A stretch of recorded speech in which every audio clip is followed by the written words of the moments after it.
inovasi terdiri dari 4 pengujian. Yang pertama, uji normalitas residual, uji multikolinearitas, uji heteroskedastisitas, dan uji autokorelasi. Di sini saya akan menjelaskan tentang uji normalitas dan uji multikolinearitas. Uji normalitas bertujuan untuk menguji apakah dalam model regresi variabel pengganggu atau residual mempunyai distribusi normal.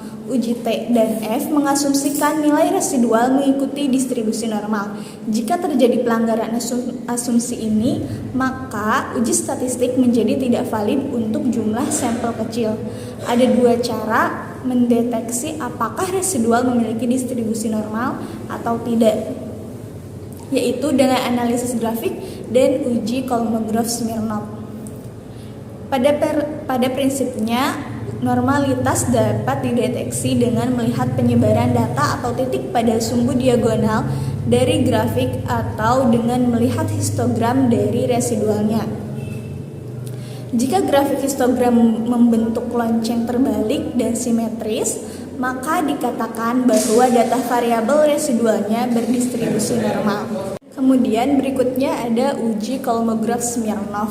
Kriteria pengujiannya, jika nilai asim sig lebih besar dari alfa 0,05, maka dapat disimpulkan bahwa data variabel residualnya berdistribusi normal.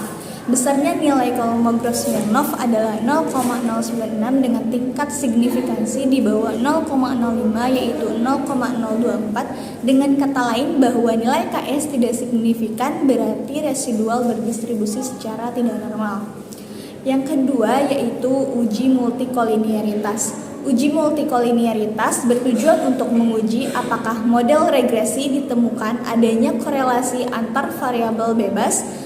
Jika antar variabel independen terjadi multikolinearitas sempurna, maka koefisien regresi variabel independen tidak dapat ditentukan dan nilai standar error menjadi tak terhingga. Jika multikolinearitas antar variabel independen tinggi, maka koefisien regresi variabel independen dapat ditentukan. Tetapi memiliki standar error tinggi berarti nilai koefisien regresi tidak dapat diestimasi dengan tepat. Yang berikutnya ada uji heteroskedastisitas. Uji heteroskedastisitas bertujuan untuk menguji apakah model regresi terjadi ketidaksamaan varians dari residual satu pengamatan ke pengamatan lain. Jika varians residual dari satu pengamatan ke pengamatan lain tetap, maka disebut homoskedastisitas. Model regresi yang baik adalah yang homoskedastisitas. Heteroskedastisitas dapat dilihat pada gambar berikut. Dari grafik scatter plots, di atas terlihat bahwa titik-titik menyebar secara acak serta tersebar baik di atas maupun di bawah angka 0 pada sumbu Y. Hal ini dapat disimpulkan bahwa tidak terjadi heteroskedastisitas pada model regresi sehingga variabel inovasi, produk, dan persepsi harga layak dipakai untuk memprediksi loyalitas. Uji autokorelasi bertujuan untuk menguji dalam suatu model regresi linear terdapat korelasi antara kesalahan pengganggu residual dan periode T dalam kesalahan pada periode T sampai 1 sebelumnya.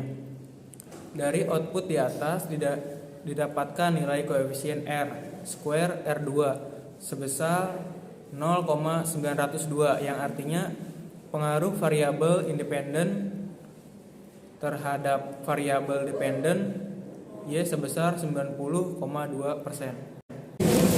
Selanjutnya saya akan memaparkan materi tentang uji regresi linear berganda. Nah, di sini ada nilai A yaitu 3,662 merupakan konstanta atau keadaan saat variabel loyalitas pelanggan belum dipengaruhi oleh variabel lainnya, yaitu variabel inovasi produk dan persepsi harga.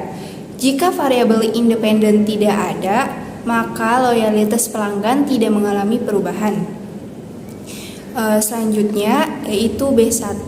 B1 merupakan nilai koefisien regresi sebesar 0,238 yang menunjukkan bahwa variabel inovasi produk mempunyai pengaruh positif terhadap loyalitas pelanggan, yang berarti bahwa setiap kenaikan satu variabel inovasi produk maka akan mempengaruhi loyalitas konsumen sebesar 0,238 dengan asumsi bahwa variabel lain tidak diteliti dalam penelitian ini.